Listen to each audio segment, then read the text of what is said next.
اسی طرح خدا کے ارادے اور مشیت کا بھی 3 مرتبہ ذکر کیا ہے. مزد علی ارادتک الاشیاء فہی بمشیتک دون قولک معتمرۃ وبارادتک دون نہیک منزجرۃ. بار بار تکرار کر کے خدا کی قدرت کا اور خدا کے ارادے کا امام سجاد کیا کہنا چاہتے ہیں؟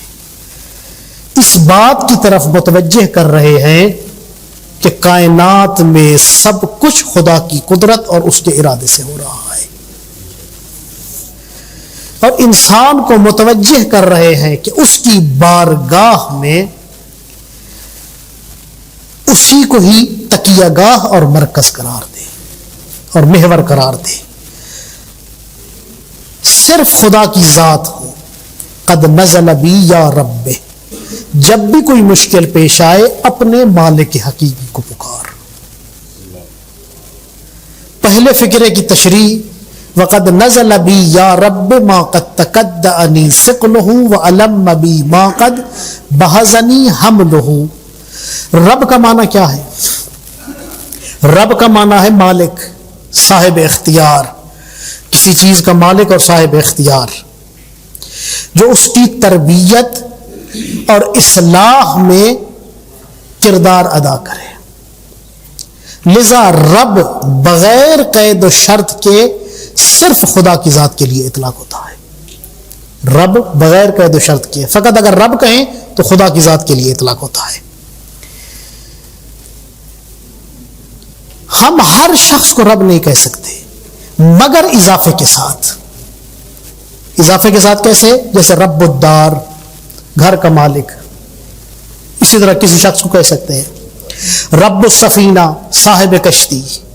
رب الابل، اونٹوں کا مالک. جس طرح حضرت عبد المطلب نے لشکر ابرہہ سے کہا تھا کہ انا رب الابل وللبیت رب، تو میں اونٹوں کا مالک ہوں، میرے اونٹ واپس کر دو. ہاں، خانہ کعبے کے بارے میں فرمایا کہ اس گھر کا بھی مالک ہے، اس گھر کا بھی رب ہے جو اس کی حفاظت کرے گا. چنانچہ قرآن مجید میں ذکر ہوا کہ خانہ کعبہ کو گرانے کے لیے ابرہہ آیا تھا. خدا نے آسمان سے سنگریزوں کے ذریعے کیسے انہیں تباہ کیا کہ دنیا والوں کے لیے عبرت بن گیا. یہ واقعہ رب اور تربیت ایک معنی میں نہیں ہے. رب کا معنی ہے مالک، لیکن اس کے مفہوم میں تربیت، پرورش اور اصلاح پائی جاتی ہے. رب ہے ربابہ سے مضاعف، لیکن تربیت کیا ہے؟ ناقص واوی ہے، ربابہ سے آیا ہے.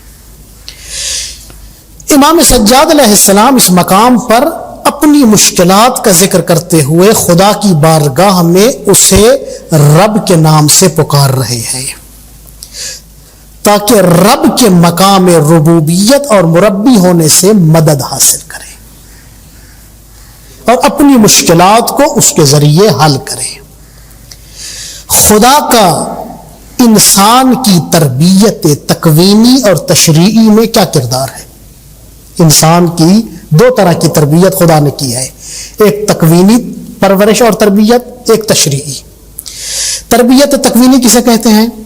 خدا نے ہر ذی روح کو وجود بخشا، ہر ذی روح کو وجود بخشا، عطا کیا.